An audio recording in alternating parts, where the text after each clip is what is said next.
আজি ভিডিঅ'টো মই ৰাতিপুৱা একাপ চাহৰ পৰা ষ্টাৰ্ট কৰোঁ বুলি ভাবিছোঁ। সেই কাৰণে মই ৰাতিপুৱা কিচেনলৈ আহিয়ে গাখীৰ পাতি ল'লোঁ। এতিয়া একাপ গাখীৰ চাহ খাওঁ বুলি ভাবিছোঁ। আনকালে সোমবাৰৰ পৰা শনিবাৰলৈকেতো মই ৰাতিপুৱা চাহ একাপ খাবলৈও টাইম নাপাওঁ। সেই কাৰণে চাহ অলপ ধুনীয়াকৈ বনাই খাই লৈছোঁ। তাৰ পৰা বোলো চাফাই কামত লাগি যাম। এয়া মই ঘৰ ঝাৰু দি আছোঁ, লগতে বেলকনিটো অলপ চাফা কৰি দিওঁ বুলি ভাবিছোঁ। কাৰণ বাকীকেইটা দিন মই চাফা কৰিবলৈ ভালদৰে টাইমেই নাপাওঁ। যেনে তেনে কামকেইটা কৰি যাওঁ আৰু। এয়া আমাৰ লিজাই গান শুনি শুনি ঘৰ চাফাই কৰি আছে পূৰা। তাৰপিছত দুইজনী অলপ কথা পাতিলোঁ বহি বহি। ভাবিলোঁ এতিয়া কাপোৰকেইটা ধুই ৰ'দত দি থৈ আহোঁগৈ।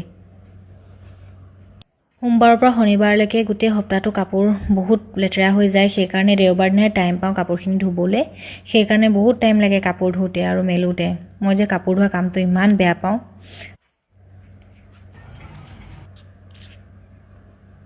কাম কৰি হৈ গ'ল। এতিয়া গা ধুই আহি ভাবিছোঁ ভাত খাওঁ, বহুত ভোক লাগিছে। আজি আমাৰ দুপৰীয়া খানা চিকেন ড্ৰাই ফ্ৰাই আৰু পালেঙৰ লগত চিকেন বইল। ছানডে দিনটো যে কিবা এটা স্পেচিয়েল সদায় খাবলৈ মন যায়। সেইকাৰণে ছানডে দিনটো আমি সদায় চিকেন বা পৰ্ক কিবা এটা খাওঁ। আজি চিকেনকৈ আনিলোঁ আৰু এয়া খাই আছোঁ মই।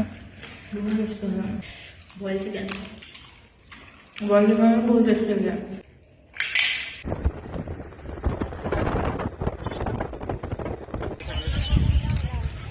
এবাৰ লিজাই ভিডিঅ' কৰি আছে। কি কৰিছ লিজা?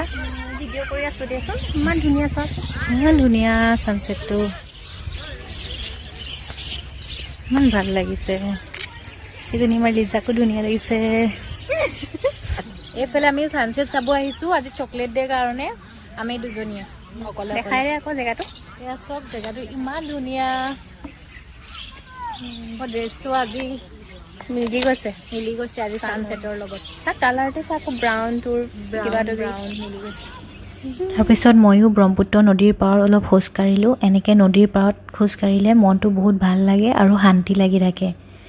এতিয়া আমি যোৰহাটতে এখন চাইনাগিৰি বুলি ৰেষ্টুৰেণ্ট আছে, তাতে চাহ একাপ খাবলৈ আহিলোঁ। তাতে আকৌ আমাৰ অফিচৰ কালিকেইজনকো লগ পালোঁ। তাৰ পৰা চবেই মিলি এনেকৈ বহি হাঁহি ফূৰ্তি কৰি চাহ খালোঁ। আৰু আজি আমাৰ ছানডে দিনটো এনেকৈয়ে পাৰ হ'ল।